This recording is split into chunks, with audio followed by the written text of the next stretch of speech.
La cour royale des Lycans empestait l'excès et la cruauté. Pour Seraphina Voss, dont les sens étaient censés être aussi émoussés que ceux d'une humaine, le grand atrium était une agression. L'élan rôti, l'hydromel de mur et l'odeur âcre de la dominance alpha saturaient l'air. C'était une cathédrale bâtie pour les prédateurs. Elle gardait le menton baissé. Ses doigts blanchissants sur la poignée d'un plateau de service en étaient cabossés, usés par des années de soins désespérés. Il avait appartenu à sa mère. C'était le seul vestige de sa véritable histoire. Parmi les gobelets incrustés de diamants et les tapisseries dorées de la dynastie Ashworth, son modeste plateau en étain faisait d'elle une cible. Plus de 20, la sans loup. L'ordre a fendu le quatuor à cordes, comme une lame dans la soie. La mâchoire de Seraphina se contracta. Elle lissa son tablier taché, força son cœur à garder un rythme plat et banal, puis s'approcha de la table d'honneur. Le prince Darian Ashworth en occupait le centre, tel un monument doré à la cruauté. Héritier du trône Lycan, il était large d'épaules et d'une beauté foudroyante. Il dégageait une pression thermique suffocante qui forçait les loups inférieurs à exposer leur gorge à sa vue. Ce soir, il empestait l'alcool de sureau et l'aigreur particulière d'un homme qui s'ennuyait depuis trop longtemps. Seraphina se pencha par-dessus la table drapée de velours pour prendre son gobelet de cristal. Les yeux ambrés de Darian brillaient d'une malice inventive. Il ne voulait pas seulement être servi, il voulait du spectacle. Sa botte à bout d'acier jaillit sans prévenir. L'impact frappa Seraphina en plein dans les côtes avec la force dévastatrice d'un bélier. L'air s'échappa de ses poumons dans un unique hoquet étranglé. Elle fut projetée en arrière, heurta le marbre poli et glissa sur plusieurs mètres sur la pierre froide. Le plateau en étain de sa mère tourbillonna en s'éloignant avec un fracas métallique assourdissant, qui coupa la musique en pleine note. Le silence qui suivit était prédateur, absolu, affamé. Petite bâtarde maladroite, lança Darian d'une voix traînante, affalée sur sa chaise dorée, un sourire narquois sculpté sur sa mâchoire parfaite. Voilà ce qui arrive quand une créature n'a pas l'instinct de baise d'un vrai loup. Des rires éclatèrent, vifs, aboyés, théâtraux, venant des courtisans assemblés. 300 Lycans d'élite, chacun d'eux regardant la jeune fille brisée, saigner sur le marbre pour leur divertissement. Seraphina gisait sur la pierre froide. Le goût métallique du cuivre emplit sa bouche. Une unique goutte écarlate glissa de sa lèvre fendue et tacha le col blanc de son uniforme. « Restez à terre », ordonna une voix épuisée à l'intérieur de son propre crâne. « Sois la chose brisée qu'ils croient que tu es. » Pendant 5 ans, Seraphina avait joué le rôle de la paria sans loup, une anomalie génétique maintenue en vie par la charité moqueuse de la cour. Ils croyaient qu'elle n'avait pas de loup, pas de force, aucune capacité à se transformer. Ils avaient entièrement tort. Elle ne manquait pas d'une bête. La sienne était simplement trop ancienne, trop violente pour être contenue par la hiérarchie ordinaire d'une meute. Et sa mère était morte en la suppliant de la garder cachée. Le bruit sourd des bottes de Darian résonna dans la salle de bal comme un tambour funèbre alors qu'il s'approchait de son corps étendu. Son aura d'alpha, une pression psychique écrasante conçue pour anéantir la volonté des soumis, s'abattit sur ses épaules avec le poids des eaux profondes. Pour un oméga ordinaire, cela aurait été comme se noyer. Pour Seraphina, c'était comme une brise tiède. « Nettoie ça !» ordonna Darian, écrasant son talon directement sur le dos de sa main. Le marbre mordit ses jointures. « Ou je demanderai aux gardes de te traîner jusqu'à la frontière extérieure. Laissons les renégats sauvages goûter à de la viande ce soir. » Il appuya plus fort. L'os plia contre la pierre. Quelque chose à l'intérieur de Seraphina, la fragile architecture mentale qui avait contenu 5 ans de chagrin, d'abus et de fureur étouffée, se désintégra en poussière. Elle ne se transforma pas. Elle n'en avait pas besoin. Dans un mouvement flou, bien trop rapide pour que le prince ivre puisse le suivre, Seraphina libéra sa main de sous sa botte, comme de l'eau glissant d'un poing fermé. Elle utilisa son propre élan vers le bas, contre lui, balayant sa jambe dans un arc précis et brutal qui attrapa sa cheville à l'angle parfait. Les bras de Darian tournoyèrent. La gravité s'empara de lui. Le prince héritier du trône Lycan s'écrasa sur le sol en marbre, avec un impact qui fit trembler toutes les tables de la salle. Avant qu'il ne puisse reprendre son souffle pour rugir, Serafina était sur ses pieds. La serveuse tremblante avait disparu. À sa place se tenait quelque chose que la cour n'avait jamais rencontré, quelque chose qu'il n'avait aucun moyen de comprendre. Elle planta son genou au centre de la poitrine du prince, clouant l'alpha haletant au sol. Sa main se posa contre sa gorge avec un calme chirurgical. Deux doigts se pressèrent directement sur son artère carotide. Son pouce appliquait une pression précise et écrasante sur le bord de sa trachée, juste assez pour provoquer une panique brute et déferlante. La salle de bal éclata en halètement, mais personne ne bougea. Les gardes royaux se figèrent, les mains planant inutilement au-dessus de leurs lames forgées en argent, paralysés par l'impossibilité pure de ce dont ils étaient témoins. Le fils du roi Lycaon, le guerrier prétendument inégalé du royaume, était cloué au marbre par une servante humaine. Serafina se pencha. Ses cheveux auburn foncés tombèrent comme un rideau sur le visage stupéfait et aux yeux écarquillés de Darian.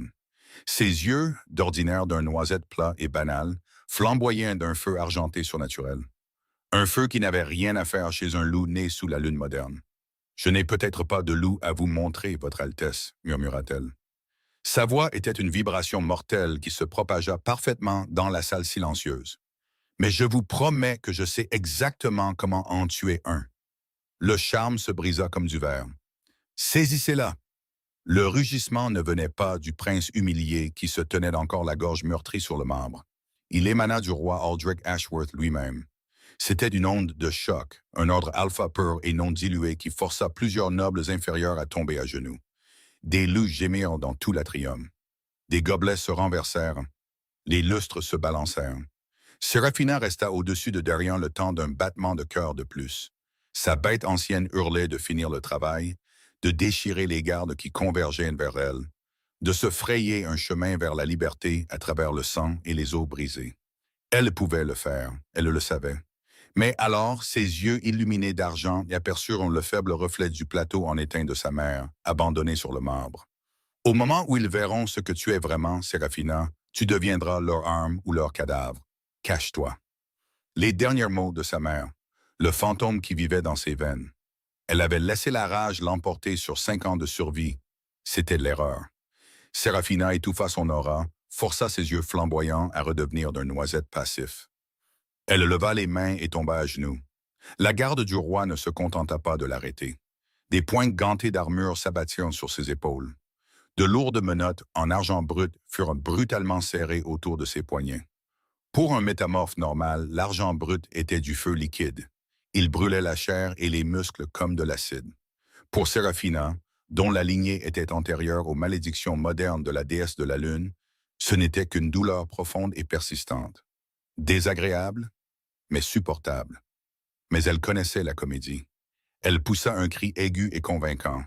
Elle laissa son corps se relâcher.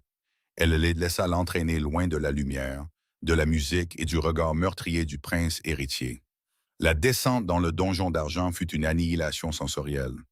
Les parfums opulents de la cour se décomposèrent en moisissure, en sang ancien et en la brûlure chimique et âcre du nitrate d'argent. Un lieu conçu pour briser les esprits avant de briser les corps. Les gardes la jetèrent dans une cellule. La porte de fer claqua avec une finalité qui résonna longtemps après que le son aurait dû s'éteindre. Serafina gisait sur la pierre glaciale. Elle palpa délicatement ses côtes là où la botte de Darian l'avait frappée. La chair se transformait déjà en une mosaïque violette grotesque, mais rien n'était fracturé. Sa musculature dense et primordiale avait absorbé le pire de l'impact. Les dommages physiques étaient gérables. Le bilan psychologique était dévastateur. Elle ramena ses genoux contre sa poitrine. Des chaînes d'argent cliquetèrent dans l'obscurité. Elle avait échoué. Elle n'était plus invisible. Au matin, les interrogateurs du roi arriveraient. Ils la tortureraient jusqu'à ce qu'ils comprennent ce qu'elle était. Et quand ils réaliseraient qu'elle ne pouvait être brisée, quand ils apercevraient le prédateur ancien enroulé dans ses veines, ils auraient deux choix. Soit l'enchaîner en première ligne de leur guerre, soit l'exécuter pour protéger la fragile suprématie de la lignée royale. Les heures se dissolvirent dans un silence noir et suffocant. Serafina sombra dans un sommeil léger et vigilant. Ses oreilles suivaient le grouillement des rats, le goutte-à-goutte métronomique de la condensation. Puis les sons ambiants changèrent. Des bruits de pas, lourds, délibérés et totalement silencieux. Pas d'Arion, pas la garde royale, quelque chose de complètement différent. Les yeux de Séraphina s'ouvrirent brusquement. Sa bête déchira sa conscience, arpentant frénétiquement la cage de ses côtes. « Danger !» murmura son esprit humain. « À moi !» gronda sa bête en retour. Une contradiction terrifiante. Une lourde clé racla dans la serrure. La porte s'ouvrit en gémissant. Une silhouette imposante remplit l'encadrement. L'homme entra. Il ne dégageait pas la chaleur toxique de Darion. Sa présence frappa comme une chute de température, l'instant avant une tempête d'hiver catastrophique. Son odeur inonda la cellule. Un pétrichor vif, du cèdre sombre et la touche électrique de l'ozone. Le commandant Rowan Blackwell, le neveu illégitime du roi, le seigneur de guerre de la faction du Nord, le monstre que les Ashworth gardaient enchaîné dans l'ombre pour gagner leurs guerres les plus sanglantes. Il se tenait dans la lumière vacillante de la torche, large d'épaules, enveloppé dans une cape bleu nuit. Une cicatrice en zigzag lui barrait la mâchoire anguleuse. Ses yeux dorés luminescents se fixèrent sur Séraphina avec une intensité qui coupa sa respiration. « La serveuse sans loup », murmura Rowan. Sa voix était un baryton grave et rocailleux qui vibra à travers le sol de pierre et se logea directement dans la moelle de Séraphina. Il s'approcha, le froid ambiant de son aura se resserrant autour d'elle comme un poing invisible. « Vous avez fracturé la trachée de mon cousin, brisé sa fierté et paralysé toute la cour royale. » Séraphina se redressa, faisant teinter ses chaînes. Elle affronta son regard brillant sans broncher, sans exposer sa gorge. Il a trébuché. Un rire bas et sombre gronda dans la poitrine de Rowan. Il s'accroupit, amenant son visage balafré au niveau du sien. L'odeur de cèdre et d'ozone devint enivrante, presque narcotique à cette proximité. « Je vous ai vu bouger, dit-il doucement. Ce n'était pas une chute, c'était une prise mortelle. » Il tendit la main, sa grande main cailleuse traçant le lourd collier d'argent qu'ils avaient verrouillé autour de son cou. Son froncement de sourcils s'accentua. Son pouce effleura sa peau juste sous le métal. « Cet argent, dit-il, il ne vous brûle pas. » Le souffle de Séraphina se coupa. Elle recula, son cœur martelant ses côtes. Il était trop observateur, trop proche. « Qui êtes-vous vraiment ?» demanda Rowan doucement. Ses yeux ambrés se posèrent sur ses lèvres avant de remonter pour croiser à nouveau son regard. L'air entre eux crépitait d'une tension indéniable, presque violente. « Et pourquoi mon loup veut-il détruire cette cage pour vous en faire sortir ?» La question flotta dans l'air glacial et humide comme une mèche allumée. « Pourquoi mon loup veut-il détruire cette cage pour vous en faire sortir ?» Au plus profond de la poitrine de Séraphina, sa bête ancienne, une créature d'ombre et de violence primale qui avait survécu à des années d'hibernation délibérée, se jeta contre les barreaux de ses côtes. Ce n'était pas de l'agression, elle ronronnait. Une vibration profonde à faire trembler les os qui tendaient désespérément vers l'aura sombre et ozonée de l'homme accroupi devant elle. Âme sœur. Le mot ne lui a pas simplement traversé l'esprit, il a détonné dans son âme. L'attraction gravitationnelle atroce du lien prédestiné était si soudaine et si écrasante que sa vision se brouilla sur les bords. Mais 5 ans d'abus systématiques avaient forgé son esprit humain en un acier trempé. L'amour, les liens, la confiance, c'étaient des luxes qui faisaient tuer les parias. « Votre loup est confus, commandant, » murmura Séraphina. Sa voix tremblait alors qu'elle pressait son dos contre le mur glacial. Les chaînes d'argent cliquetèrent avec le tremblement de ses mains. « Je ne suis qu'une servante sans loup, un punching ball qui a fini par rendre les coups. Rien de plus. » Les yeux luminescents de Rowan se plissèrent. La cicatrice le long de sa mâchoire se tendit. Il ne dégageait pas la chaleur tyrannique et suffocante d'un alpha essayant de forcer la soumission. Son aura était quelque chose de complètement différent. Un froid protecteur et enveloppant, comme un blizzard protégeant un sommet de montagne des envahisseurs. « Une servante », répéta-t-il, sa voix rocailleuse baissant d'une octave. Lentement, délibérément, il tendit à nouveau la main. Séraphina essaya de reculer, mais le mur était déjà dans son dos. Il n'y avait nulle part où aller. La main de Rowan, marquée par les combats, se referma doucement, mais avec une fermeté indéniable, sur son poignet meurtri, directement sur la lourde menotte d'argent brut. À l'instant où sa peau toucha la sienne, le monde s'arrêta. Une onde de choc d'énergie pure détonna dans la cellule. Pas une douce étincelle, mais une collision violente et élémentaire. La puanteur du donjon fut anéantie, noyée par l'intensité écrasante de son odeur, magnifiée 10 fois.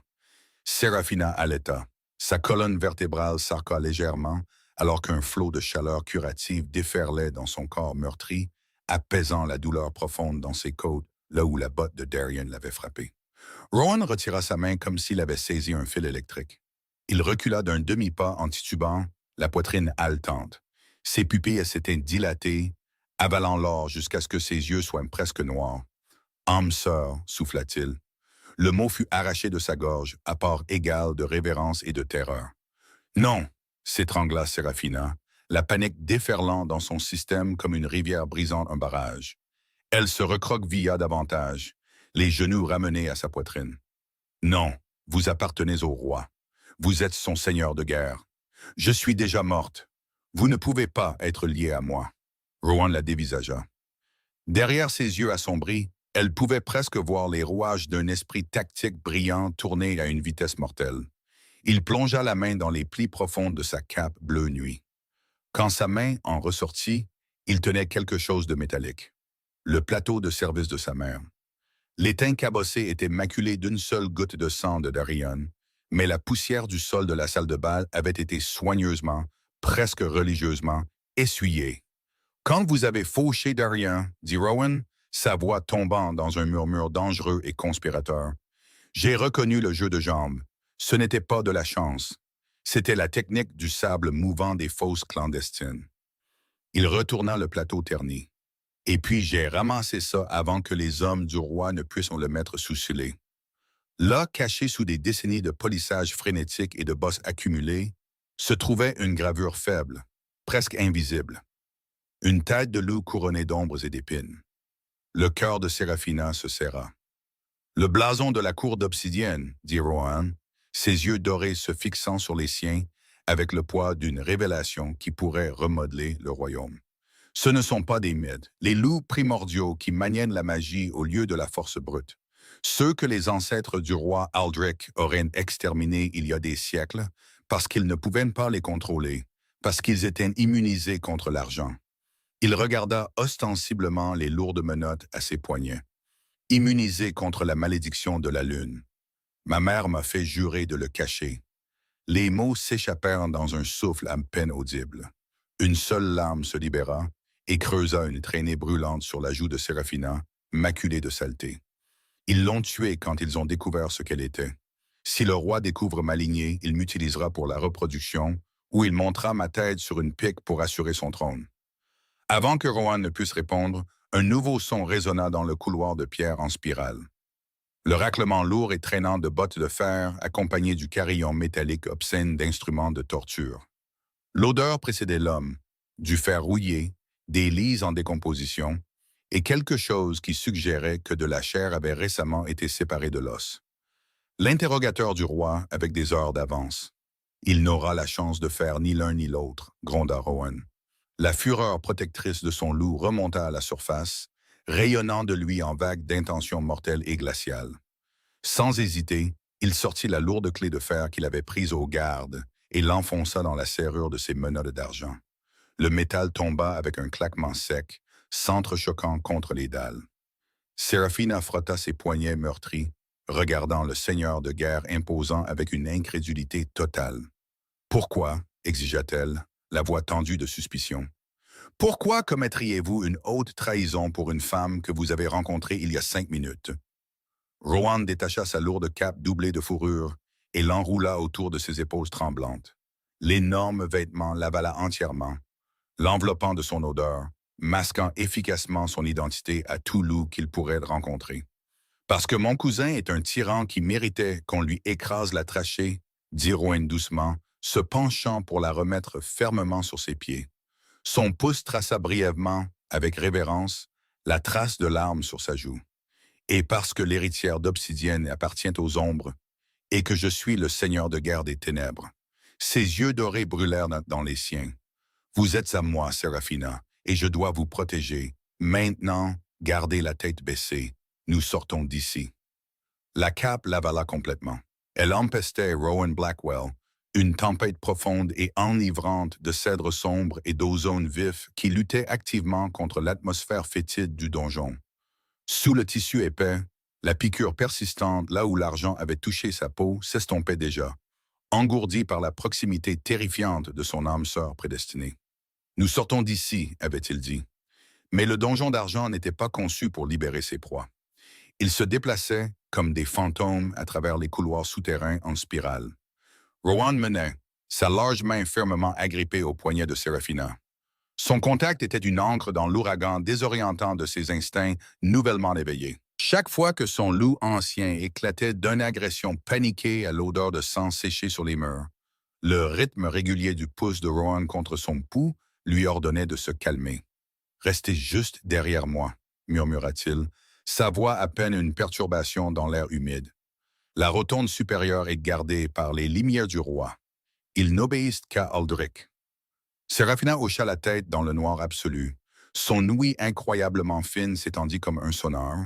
Elle entendit la condensation goûter, la vermine s'agiter, puis le bruit sourd et synchronisé de bottes de fer, de multiples battements de cœur, le bourdonnement métallique écœurant de lames d'argent dégainées. Il n'avait pas contourné l'interrogateur. Il marchait droit sur son escorte. Alors qu'il contournait un virage abrupt dans le couloir de pierre, une lumière aveuglante de torche au magnésium explosa dans l'obscurité. Rowan s'arrêta net. Seraphina heurta doucement le mur massif de son dos. Bloquant leur seule sortie se tenait Lord Harlan, l'interrogateur en chef du roi, décharné, serpentin, flanqué de 6 limières d'élite en armure complète incrustée d'argent. L'odeur de Harlan était nauséabonde, des orchidées en décomposition superposées à du fer rouillé. Dans sa main squelettique, il tenait un fouet orné, tissé de barbelés d'argent qui brillaient vicieusement à la lumière de la torche. « Commandant Blackwell ». La voix de Harlan était une chose humide et rampante. Ses yeux incolores balayèrent la posture défensive de Rowan. « Vous êtes loin de la caserne du Nord et il semble que vous retiriez une prisonnière de grande valeur de l'oubliette personnelle du roi. » Rowan ne broncha pas.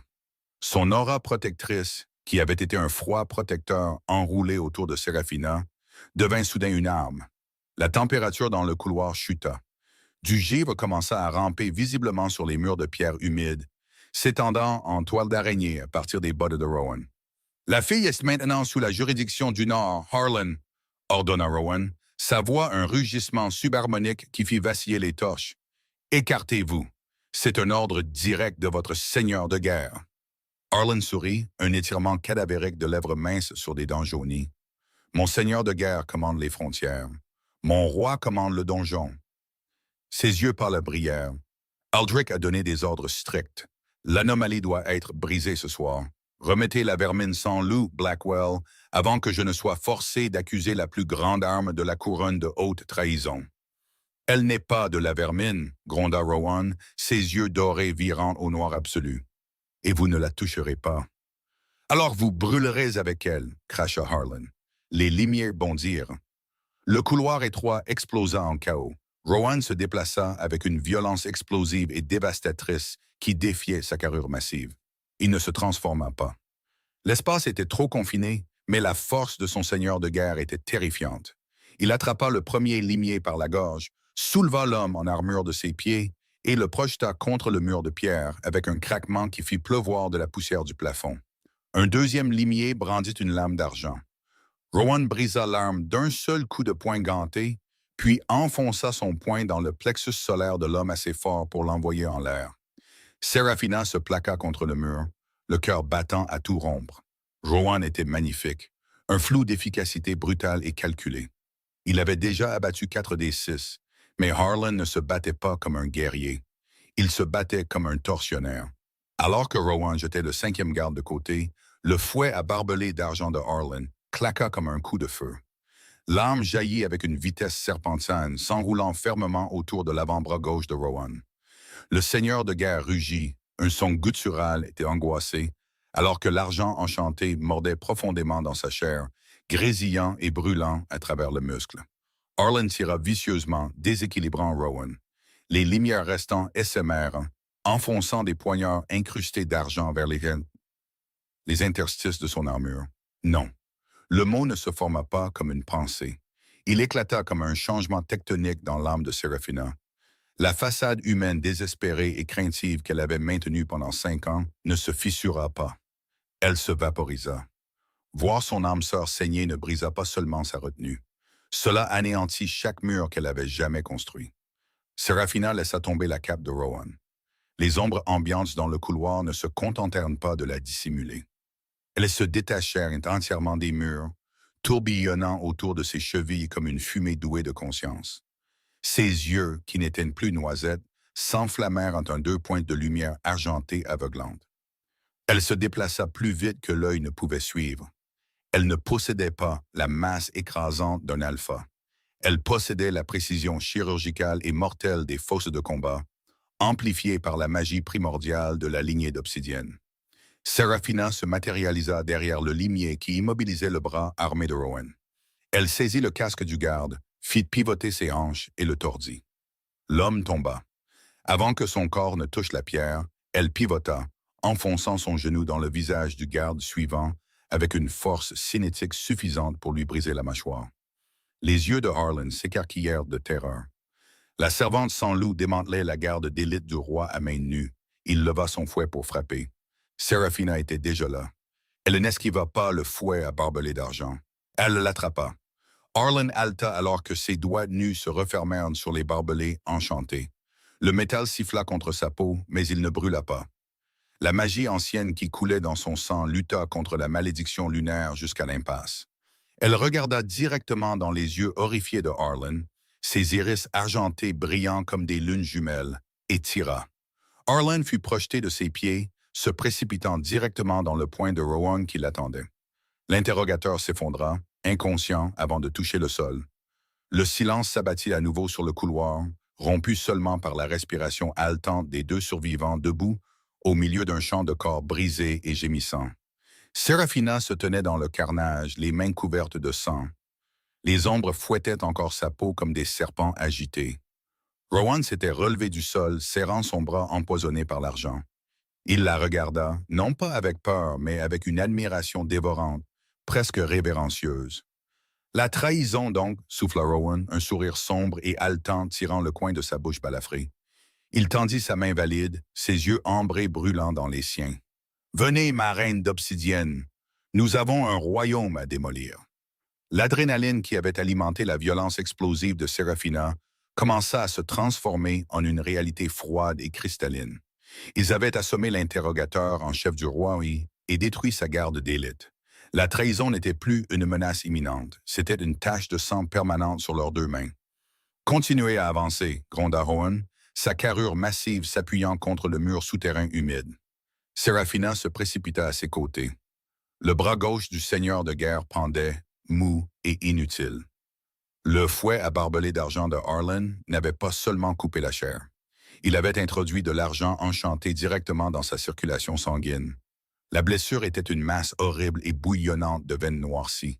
La décomposition nécrotique se propageait visiblement, grimpant vers son épaule à une vitesse terrifiante. « Vous êtes en train de mourir, » murmura Seraphina, l'odeur métallique de son sang brûlant submergeant tout le reste. « J'ai connu pire, » mentit Rowan. Ses yeux dorés s'assombrissaient. Un violent tremblement secoua son corps. Seraphina le rattrapa avant qu'il ne tombe. Elle passa son épaule sous son bras valide et enroula son bras autour de sa taille, supportant autant de son poids énorme qu'elle le pouvait. À l'instant où son corps se pressa contre le sien, le lien de l'âme sœur prédestinée s'enflamma comme une détonation dans le noir. La connexion était viscérale, terriblement intime. Par le point de contact, Seraphina ne sentit pas seulement son poids. Elle sentit la panique suffocante de son loup se noyant sous le poison de l'argent, griffant désespérément pour remonter à la surface. Sa propre bête, l'ancienne entité d'obsidienne qui prospérait dans l'ombre et défiait la malédiction de la lune, se lança en avant en réponse. Sans réfléchir, Seraphina pressa sa paume nue directement sur la blessure noircie et grésillante de son bras. Rowan tressaillit. Un grognement d'animal brut s'échappa de sa gorge. « Faites-moi confiance, » ordonna-t-elle, ses yeux noisettes brillants d'argent. Elle ferma les yeux et tira. Ce n'était pas de la force physique, c'était une extraction d'énergie. Une manipulation de quelque chose de bien plus ancien que le muscle et l'os. La magie primordiale de son sang agit comme un aspirateur, aspirant la toxicité lunaire de l'argent directement de sa circulation sanguine dans la sienne.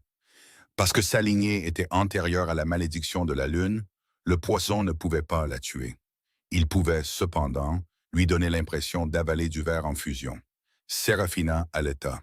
Ses genoux plièrent, mais elle refusa de lâcher prise jusqu'à ce que les veines noircies sur le bras de Rowan commencent à se résorber, remplacées par la régénération rapide et fumante de tissus liquensins. Rowan la regarda en silence, stupéfait et à bout de souffle. Son aura froide et oppressante changea, l'enveloppant dans une étreinte féroce et possessive de gratitude absolue. Il lui prit la nuque avec sa main nouvellement guérie. Au fond de la poche de sa cape, elle sentit le bord dentelé du plateau en étain de sa mère, l'héritage brisé qu'il avait sauvé pour elle. « Vous êtes un miracle, Serafina », murmura-t-il, sa voix épaisse d'une émotion qui le terrifiait clairement autant qu'elle. Avant qu'elle ne puisse répondre, les fondations mêmes du donjon d'argent tremblèrent. Pas un tremblement de terre, mais une éruption sonore de fureur tyrannique. Un rugissement subharmonique monstrueux explosa des niveaux supérieurs, un son si dévastateur qu'il fissura le mortier des murs. Le roi Eldrick, il avait découvert les corps. Instantanément, le rugissement du roi fut rejoint par le hurlement vindicatif et plus aigu du prince d'Orient. Et puis, comme une vague se transformant en tsunami, les cris de guerre synchronisés de centaines de gardes royaux. Le système d'alarme du donjon n'était pas mécanique, il était biologique. Le lien de la meute, un réseau psychique reliant chaque loup du territoire, fut soudainement inondé d'un ordre écrasant et inéluctable. Chassé. Serafina cria, ses mains volant vers ses tempes alors que la domination psychique du roi tentait de la forcer à genoux. Rowan se déplaça plus vite. Il la tira contre sa poitrine, enfouissant son visage dans le creux de son cou. Son aura de seigneur de guerre explosa vers l'extérieur, un mur de glace impénétrable qui coupa la laisse psychique du roi, protégeant son esprit de l'ordre alpha. « Il scelle le périmètre », dit Rowan, son esprit tactique prenant instantanément le dessus sur sa douleur. Il saisit sa main, sa prise de fer. « Les portes sont verrouillées. Nous prenons les aqueducs pour sortir par la forêt de Boissang. » Ils coururent. Avec Rowan guéri et les instincts de Serafina pleinement libérés, ils se déplacèrent à une vitesse terrifiante à travers les artères oubliées du palais, des tunnels de maintenance en ruine, des canaux de drainage inondés, des passages anciens antérieurs à la dynastie Ashworth. Au-dessus d'eux, les bruits d'armures lourdes et de loups grondants résonnaient dans les couloirs comme une meute de chasse se refermant sur une proie blessée. Ils atteignirent le bout du tunnel. Une énorme grille de fer rouillée séparait les catacombes du palais de la rivière de montagne rugissante qui se jetait dans la forêt de Boissang. La liberté, froide, sombre et sauvage, hurlait à travers les barreaux. Mais ils n'étaient pas seuls. Debout devant la grille, bloquant leur seule sortie, se trouvaient 20 guerriers lycans lourdement armés. Ils ne portaient pas l'argent et le cramoisi de la garde du roi. Ils portaient du bleu nuit et du fer noir, les propres hommes de Rowan, l'avant-garde d'élite de la faction du Nord. Le cœur de Serafina se serra. Elle se plaça derrière Rowan, le feu argenté se rallumant dans ses yeux, se préparant à se battre. Si les hommes de Rowan avaient été retournés par le roi, le commandant de l'avant-garde, une brute massive et usée par le temps avec un œil balafré et un visage qui semblait avoir été taillé dans le granit, s'avança. Sa main reposait sur la poignée d'une large épée. Son unique œil fonctionnel balaya le sang sur l'armure de Rowan, puis se fixa sur la posture farouchement protectrice que le seigneur de guerre avait prise devant la servante sans loup. La tension dans le tunnel inondé devint insoutenable. Rowan fixa son second. Ses yeux ambrés brillaient dans le noir. « Te mets-tu en travers de mon chemin, Brennan? » Brennan soutint son regard pendant un long battement de cœur chargé de sens. Puis il tomba à genoux dans l'eau vive, inclinant sa tête balafrée. À l'unisson parfait, 19 guerriers du Nord suivirent. Le cliquetis de leurs armures résonna comme un roulement de tonnerre sur le rugissement de la rivière. « Nous ne répondons pas au seigneur de guerre du donjon, gronda Brennan, tendant la main vers le levier à côté de la grille. D'énormes mécanismes de fer gémirent. La grille s'ouvrit, révélant l'obscurité vaste et terrifiante du bois-sang au-delà. Nous répondons au nord. Montrez la voie. La forêt de bois-sang les engloutit, alors que la grille de fer se refermait derrière eux. Le parfum suffocant de la cour royale fut coupé net. L'air ici était tranchant, épais d'aiguilles de pin écrasées, de terre humide et de l'odeur cuivrée de la sève cramoisie qui donnait leur nom aux arbres anciens. Cet endroit ne tolérait pas la prétention. C'était d'une nature sauvage, brute et primale. Les 20 guerriers de l'avant-garde du Nord se déployèrent en un périmètre défensif le long de la rive de la rivière, avec une précision synchronisée terrifiante. Leurs capes bleu nuit se dissolvirent dans les ombres noires de la forêt, comme s'ils en étaient nés. Rowan relâcha enfin sa prise sur la taille de Séraphina, bien qu'il ait gardé son corps incliné entre elle et le vent. Sa respiration était laborieuse. Ses yeux ambrés balayaient la canopée impénétrable. Brennan s'approcha, rengainant sa large épée. Son regard se posa sur Séraphina, cette femme battue et sous-dimensionnée, enveloppée dans la cape surdimensionnée d'un seigneur de guerre, qui sentait simultanément le poison brûlant de l'argent, une violence mortelle, et l'odeur profondément territoriale d'ozone et de cèdre de son commandant. « Elle empeste le poison du roi, monsieur », gronda Brennan, respectueux mais prudent. Pourtant, ses veines sont claires. Et vous avez pris le fouet de Harlan directement. J'ai vu la propagation nécrotique avant que nous n'entrions dans l'aqueduc. Comment étiez-vous debout? Rowan combla la distance entre lui et Séraphina, une démonstration délibérée et sans équivoque de revendication. Son aura s'embrassa, non pas en agression envers ses hommes, mais en une protection absolue et inflexible. Elle a extrait le poison, déclara Rowan, sa voix portant par-dessus les rapides. Elle a tiré la malédiction lunaire de mon sang dans son propre corps et elle y a survécu. Il fit une pause, laissant le poids de ses prochains mots s'installer. C'est une obsidienne. Un silence stupéfait ondula à travers l'avant-garde comme une onde de choc. Même les guerriers endurcis du périmètre tournèrent de la tête. Les loupes d'obsidienne étaient des légendes, des histoires de fantômes chuchotées pour effrayer les enfants, les prédateurs originels maniant la magie que la couronne prétendait avoir anéantie il y a des siècles. Avant que Brennan ne puisse répondre, les jambes de Séraphina cédèrent. La chute d'adrénaline frappa avec la force d'un mur qui s'effondre. Elle tomba à genoux dans la mousse humide, toussant violemment. Une bouchée de salive noircie et teintée d'argent frappa le sol. Son sang primordial avait neutralisé le poison, mais le coup de physique de filtrer une dose létale d'argent, enchantée à travers un corps de taille humaine, était sauvage. Séraphina. Rowan fut à ses côtés instantanément, ses mains massives stabilisant ses épaules. « Je vais bien », halta-t-elle, s'essuyant la bouche d'une main tremblante. Elle leva les yeux vers ses yeux dorés et lumineux, terrifiée par la vulnérabilité brute et non gardée qu'elle y trouva. Pendant 5 ans, elle avait été complètement seule. Maintenant, le seigneur de guerre le plus redouté du royaume était à genoux dans la boue pour elle. Rowan plongea la main dans sa poche et sortit le reste dentelé et brisé du plateau en étain de sa mère, le morceau que Darian avait piétiné et que Rowan avait récupéré du sol de la salle de bal avant que les gardes ne puissent le saisir. Il pressa le métal froid dans sa paume. Le blason d'obsidienne gravé, bien que cabossé, était toujours visible. « Tu n'as plus à le cacher », murmura Rowan, son pouce effleurant une trace de saleté sur sa joue. « Tu n'es pas une servante sans loup, tu es mon âme sœur, et selon les lois des anciens dieux, cela fait de toi la Luna du Nord. » Brennan, témoin de l'intensité brute de la déclaration du seigneur de guerre, tomba à genoux dans la mousse humide. Il inclina la tête, exposant son cou balafré en soumission absolue. Un par un, comme des dominos qui tombent, les guerriers de l'avant-garde du Nord suivirent. 20 soldats mortels, en armure de fer noir, agenouillés dans la forêt sombre pour la fille brisée de la salle à manger. Pour la première fois en 5 ans, le poids écrasant de l'isolement se souleva de sa poitrine. Elle avait sa place. Le moment se brisa. Un hurlement à plusieurs tons, à glacer le sang, déchira la canopée. Il provenait des murs du palais derrière eux, mais il se rapprochait à une vitesse effroyable. Le roi Aldric avait lâché les limiers. Ils ont flairé notre odeur à la grille de l'aqueduc, avertit Brennan, se relevant d'un bond, la lame tirée. Des centaines d'entre eux, Nous devons pousser vers le nord, seigneur de guerre. Si nous atteignons le col déchiqueté avant l'aube, nous pouvons les bloquer. Rowan se leva, tirant une énorme épée large en fer noir du fourreau sur son dos. En route. Nous courons. Non. La voix de Séraphina n'était pas forte, mais elle portait une étrange fréquence vibrante qui figea chaque loup dans la clairière en plein mouvement. Elle se leva.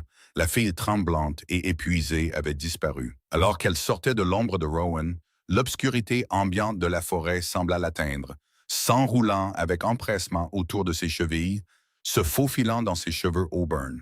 Ses yeux noisettes s'enflammèrent dans deux lunes de lumière argentée aveuglante. Elle regarda la ligne d'arbres dense et imposant du bois-sang et sentit la magie ancienne de la terre résonner avec le sang primordial dans ses veines. Ce n'était pas le sol en marbre poli du roi. Ce n'était pas une cage. C'était la nature sauvage. C'était son domaine. Nous ne fuyons pas, ordonna Séraphina, sa voix tombant dans un ronronnement mortel et soyeux. Elle regarda son âme sœur, son armée. Elle leva la main, et les ombres entre les arbres s'épaissirent activement, se pliant à sa volonté comme des soldats obéissants. Laissez le roi envoyer ses limiers dans le noir. Nous allons leur montrer exactement pourquoi ils avaient peur des loups d'obsidienne. Le bois-sang trembla. La marche tonitruante de l'armée royale du roi Aldric noya la rivière. Des centaines de torches percèrent l'obscurité. Aldric chevauchait à l'avant-garde sur un énorme cheval de guerre, flanqué du prince Darion et des limiers survivants, son aura cramoisie se répandant dans la forêt comme un gaz toxique. Mais alors que l'armée pénétrait dans la clairière, le cheval de guerre d'Aldric se cabra en hurlant. L'avant-garde du Tark n'avait pas fui.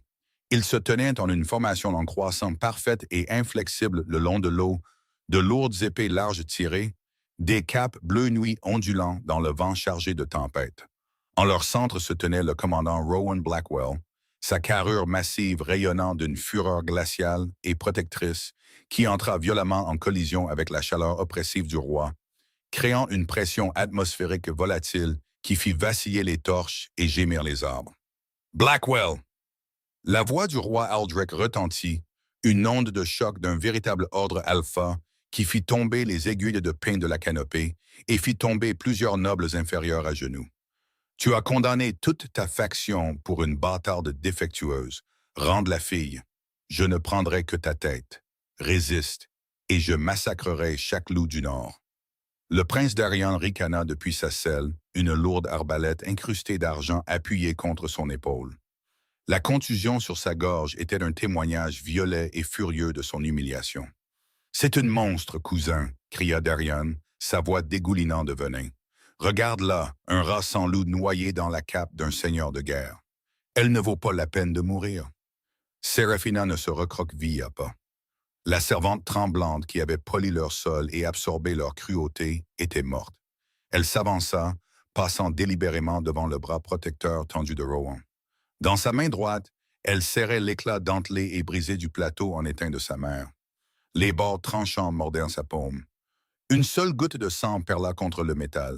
« Je ne suis pas une bâtarde. » Sa voix était à peine un murmure, mais elle portait une fréquence vibrante impossible qui traversa le vent hurlant, les lumières grondant et le cliquetis des armures de 100 soldats, atteignant chaque oreille dans la clairière avec une précision cristalline.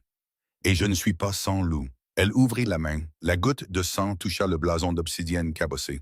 Le bois-sang répondit. Les ombres ambiantes dans la clairière ne s'approfondirent pas seulement, elles se détachèrent des arbres. Des vrilles de ténèbres vivantes et primordiales glissèrent sur la mousse humide, se précipitant vers les pieds de Séraphina comme des affluents se jetant dans la mer. La lueur cramoisie des torches du roi vacilla, clignota et mourut, plongeant l'armée royale dans un crépuscule terrifiant et contre nature. Les yeux du roi Aldric s'écarquillèrent. Un choc authentique fissura son sang-froid de fer pour la première fois de mémoire d'homme. Il déchaîna tout le poids écrasant de son aura alpha, un marteau psychique visant directement l'esprit de Séraphina, destiné à briser sa volonté et à la jeter face contre terre. La pression frappa et se brisa contre sa conscience comme du cristal frappant une enclume. Séraphina leva la tête. Ses yeux noisettes avaient disparu. À leur place brûlaient deux lunes de lumière argentée aveuglante, anciennes, terribles, est totalement au-delà de l'autorité de tout roi né sous la lune moderne. La magie primordiale de la lignée d'obsidienne jaillit de sa poitrine. Ce n'était pas la chaleur toxique et suffocante d'un tyran exigeant l'obéissance. C'était la gravité écrasante et absolue de la terre elle-même, le substrat rocheux se souvenant de ce qu'il avait créé et le réclamant. Les limières royaux ne se soumirent pas seulement, ils s'effondrèrent. Des centaines de guerriers d'élite, endurcis au combat, s'écrasèrent à genoux, leurs armures cliquetant contre la rive pierreuse de la rivière. Leurs loups gémirent, non point une défaite, mais en une profonde reconnaissance instinctive. Ils ne s'inclinaient pas devant un alpha, ils s'inclinaient devant le sang maternel de toute leur espèce. « Sorcellerie !» hurla Darion. Le masque arrogant se désintégra, révélant le garçon terrifié en dessous. Ses mains tremblaient alors qu'il levait l'arbalète d'argent, visant directement la poitrine de Séraphina. « Meurs, salope sans loup !» Il tira. Rowan rugit, son corps se projetant déjà en avant pour intercepter, mais Séraphina fut plus rapide. Elle n'esquiva pas, elle leva simplement la main. L'ombre se solidifia en plein air, un mur de ténèbres vivantes qui attrapa le carreau d'argent mortel à quelques centimètres de son visage.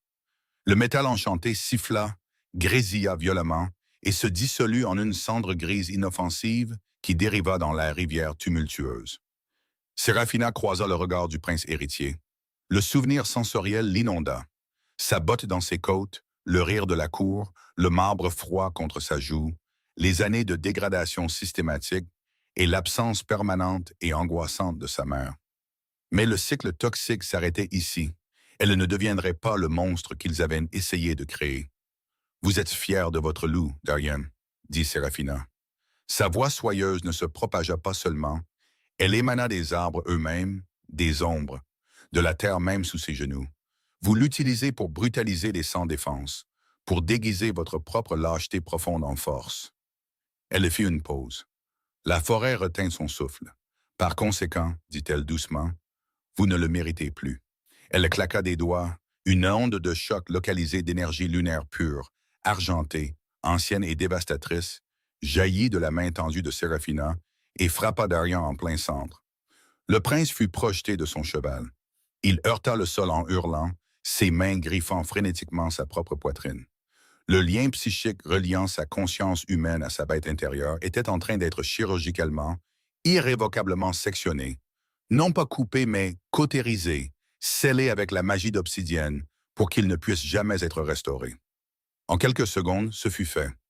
Darion gisait dans la boue, haletant, les yeux vides et sauvages. L'alpha le plus arrogant du royaume avait été dépouillé de son loup, de ses sens aiguisés, de sa force surnaturelle. Le silence à l'intérieur de son crâne était absolu. Il était vraiment, définitivement sans loup. Le roi Aldric regarda son fils se tordant, impuissant. Puis il leva son regard vers Séraphina. L'aura cramoisie du tyran s'était complètement évaporée. Pour la première fois de son règne de plusieurs siècles, le roi Lycan éprouva l'emprise paralysante et glaciale de la terreur authentique. Il regarda le commandant Rowan Blackwell, qui se tenait aux côtés de son âme sœur, ses yeux ambrés brûlants d'une promesse mortelle, sa massive épée large en fer noir reposant sur son épaule. Il regarda l'avant-garde du Nord, dont les guerriers frappaient leurs épées larges rythmiquement contre leurs boucliers en fer noir, un battement de tambour assourdissant d'allégeance à leur nouvelle Luna. Séraphina se tenait droite au milieu de l'armée royale agenouillée. Les ombres primordiales tourbillonnaient autour d'elle comme le manteau d'une souveraine. La paria abusée et invisible avait brisé la cour Lycan, non pas avec une lame, mais simplement en se réveillant. « Le trône est brisé, Aldric », déclara Séraphina, sa voix résonnant à travers le bois sang avec la finalité d'une tombe qui se referme. « Prends ton fils brisé, quitte ma forêt. Le Nord ne s'incline devant aucun roi. » L'air de la citadelle du Nord n'avait rien à voir avec l'opulence suffocante du donjon d'argent. Ici, bien au-dessus de la limite des arbres déchiquetés de la forêt de Boissang, le vent portait la morsure vive de la glace glaciaire, le parfum pur du pain écrasé et l'odeur honnête de la terre vierge. Il n'y avait aucune performance dans cet air, aucune cruauté masquée par le parfum. Séraphina se tenait sur le vaste balcon de pierre de la forteresse du seigneur de guerre, laissant la brise matinale glaciale s'emmêler dans ses cheveux auburn. En bas, la vaste cour bourdonnait des mouvements organisés de l'avant-garde du Nord effectuant des exercices matinaux. Mais il y avait maintenant de nouveaux visages parmi les armures de fer noir, des dizaines d'entre eux. Des réfugiés, des fugitifs, des omégas rejetés, les parias prétendument sans loup, qui avaient entendu des murmures d'une souveraine qui défiait le roi et vivait. Ils n'étaient plus chassés, ils étaient protégés. 3 mois s'étaient écoulés. La cour Lycan s'était fracturée.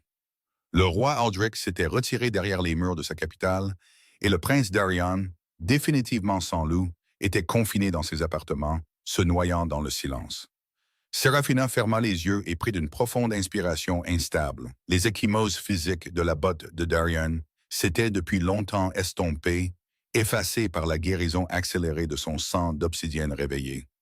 Mais les blessures psychologiques, l'instinct profond de baisser le regard, de tressaillir au mouvement brusque, de se comprimer en quelque chose de petit et de non menaçant, ces cicatrices guérissaient à un rythme différent, mais elles guérissaient. Une baisse de température familière balaya le balcon, accompagnée de l'odeur enivrante de cèdre sombre, de pétrichor et du crépitement électrique d'un orage d'été. Sa bête intérieure, l'entité ancienne et volatile qui avait passé des années enroulée dans une fureur défensive, laissa échapper un grondement profond et satisfait qui résonna dans sa cage thoracique. Rowan apparut sur la pierre derrière elle. Il se déplaçait avec la grâce silencieuse et délibérée d'un prédateur entièrement en paix. Pas d'armure aujourd'hui, juste une simple tunique sombre qui s'étirait sur ses larges épaules. La cicatrice d'argent en zigzag sur son bras gauche était entièrement visible, un témoignage permanent de la nuit où elle avait tiré le poison de son sang. Il ne parla pas. Il se plaça simplement derrière elle, enroula ses grandes mains cailleuses autour de sa taille et posa son menton sur le sommet de sa tête. Le contraste était saisissant. Là où Darion avait utilisé sa taille pour terroriser et écraser, Rowan utilisait la sienne pour protéger et ancrer. « Tu es levé tôt, ma Luna », murmura Rowan, son baryton rocailleux, envoyant un courant chaud le long de sa colonne vertébrale. Le lien estompé fredonnait entre eux, stable, incassable, une chose vivante. « J'écoutais la forêt », répondit doucement Seraphina, s'appuyant contre le mur solide de sa poitrine. « C'est calme aujourd'hui. Pas de limier, pas de corse de chasse, juste le vent. » Rowan la tourna doucement dans ses bras jusqu'à ce qu'elle lui fasse face. Ses yeux ambrés lumineux, complètement libérés de l'obscurité mortelle du seigneur de guerre, scrutèrent son visage avec une tendresse qui, même après 3 mois, lui nouait encore la gorge. Il plongea la main dans la poche de sa tunique. « Brennan est revenu de la forge inférieure ce matin, dit-il. La voix révérencieuse. J'ai demandé au maître forgeron de travailler avec ce qui restait du plateau de ta mère. » Le souffle de Seraphina s'arrêta. Elle avait été certaine que l'étain cabossé, le dernier lien physique avec sa mère, avec sa lignée, avait été perdu à jamais dans le chaos de leur fuite. Rowan ouvrit la paume de sa main. Là reposait un bracelet manchette délicat et magnifiquement forgé. Le maître forgeron avait pris le plateau d'étain froissé et déshonoré et avait purifié son contenu en argent, le pliant avec du fer noir du Nord pour la résistance structurelle. Le blason d'obsidienne, le loup couronné d'ombre et d'épines, était parfaitement conservé et poli au centre, non plus caché sous le ternissement et les dommages, mais fièrement, défiant, exposé. « Ça ne devrait pas être un plateau destiné à servir des tyrans, » murmura Rowan, ses yeux dorés tenant les siens. « Et ça ne devrait pas être une chaîne destinée à te brûler. C'est ton héritage, Seraphina, ton armure. » Des larmes chaudes, soudaines et totalement incontrôlables piquèrent les coins de ses yeux. Elle tendit son poignet gauche, l'endroit exact où les gardes de Darion avaient inséré les menottes d'argent angoissantes. Rowan glissa doucement le bracelet sur sa main. Le métal était frais contre sa peau. Parce qu'il était forgé à partir de l'argent de sa mère et béni par sa propre magie d'obsidienne, il ne brûlait pas. Il s'ajustait comme s'il avait toujours été là. Un symbole brillant et indéniable de survie, de lignée et de pouvoir nouvellement revendiqué. Rowan baissa la tête et déposa un baiser lent et prolongé sur le point de pulsation juste en dessous du bracelet. Ses lèvres étaient chaudes contre son cœur qui battait la chamade. Le poids dévastateur de la cruauté de la cour royale semblait être un souvenir d'une autre vie, emporté par la chaleur constante et curative de sa bouche contre sa peau. Serafina leva la main, traçant la cicatrice estompée le long de la mâchoire de Rowan avant que ses doigts ne se glissent dans ses cheveux sombres. Elle l'attira dans un baiser lent et profond, qui avait le goût d'aiguille et de pine et de promesses tacites. Ses bras se resserrèrent autour d'elle, l'attirant contre sa poitrine. Le lien de l'âme sœur chantait entre eux, non pas avec l'énergie frénétique et désespérée d'une nouvelle connexion, mais avec la fréquence profonde et résonante de quelque chose de permanent, quelque chose qui survivrait aux rois et aux malédictions. Les ombres autour d'eux ne se levèrent pas en défense, elles dansèrent simplement sur les bords du balcon, paisibles et contentes, comme des sentinelles qui avaient enfin été autorisées à se reposer. Quand ils se séparèrent, Serafina se tourna de nouveau vers l'horizon. Les bras de Rowan se posèrent sur ses épaules, lourds, chauds et absolument inébranlables. Sur les sommets déchiquetés des montagnes du Nord, le soleil se levait. Une lumière dorée se déversa sur la canopée dense du bois sang, chassant les longues ombres anciennes de la vallée en contrebas. De la cour en dessous d'eux, un seul loup leva la tête et laissa échapper un long hurlement clair. Pas un cri de guerre, pas un rugissement de domination, mais un chant, un hymne d'unité absolue et incassable. D'autres voix se joignirent, puis d'autres. Le son enfla jusqu'à ce que toute la citadelle du Nord en résonne. Un cœur de loup qui avait trouvé quelque chose pour lequel hurler. Serafina posa sa tête contre le cœur de son seigneur de guerre. Le bracelet d'argent nouvellement forgé attrapa la première lumière de l'aube et brilla comme une petite étoile défiante à son poignet. La paria sans loup avait disparu pour toujours. À sa place se tenait une souveraine, une survivante, une âme sœur. Enfin, irrévocablement en paix dans la belle nature sauvage et indomptée. Et c'est ici que nous laissons Serafina et le commandant Rowan Blackwell, d'une serveuse invisible et brutalisée à la souveraine du Nord. Si cette histoire vous a donné des frissons, écrasez ce bouton. J'aime, abonnez-vous à la chaîne et activez la cloche de notification pour ne plus jamais manquer une histoire. Partagez cette vidéo avec quelqu'un qui a besoin d'une évasion épique aujourd'hui. On se retrouve pour la prochaine.